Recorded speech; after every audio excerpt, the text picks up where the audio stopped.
खरं सांगू तुम्हाला 9 वाजायच्या टायमात गर्दी करतात लोक, म्हणजे कशाला जेवण असतं म्हणून. मग तेव्हा कीर्तन अहो काय सांगत असं करतात, म्हणजे काय सांगू देवा तुम्हाला. मग तेव्हा खरं सांगू तुम्हाला, खरं सांगू देवा, खरं सांगू तुम्हाला देवा, पूर्वीची आई अशिक्षित होती.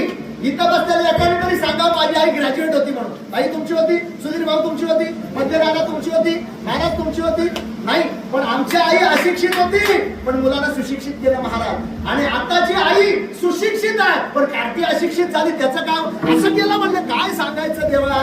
पूर्वीची आई मांडीवर घेऊन आम्हाला दळण दळता दळता रामायणाची गाणी म्हणायची, दळण दळता दळता जनाबाईच्या ओव्या म्हणायची, दळण दळता दळता कृष्णाचं चरित्र गायची. आताची आई रील्स बनवते, व्हॉट्सअप फेसबुकला बसते, फोटो अर्धा तास मोरीत बघितलं ना असं करते म्हणजे काय सांगायचं देवा तुम्हाला.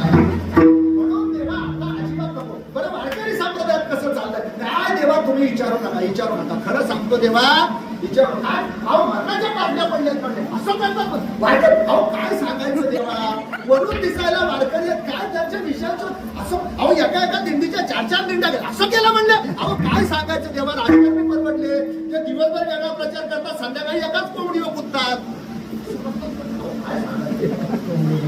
मग बाकी देवा खरं सांगू तुम्हाला, याच देवळामध्ये 10 कीर्तनकार 7 कीर्तनकार येऊन जातील देवा. देवा प्रत्येकाची पाकिटं वेगळी, कीर्तन 2 तास सगळ्यांचं तेवढं पाकिटं वेगळी का काय सांगतात देवा. भरपूर नाही असं करतात म्हणजे काय सांगू देवा तुम्हाला.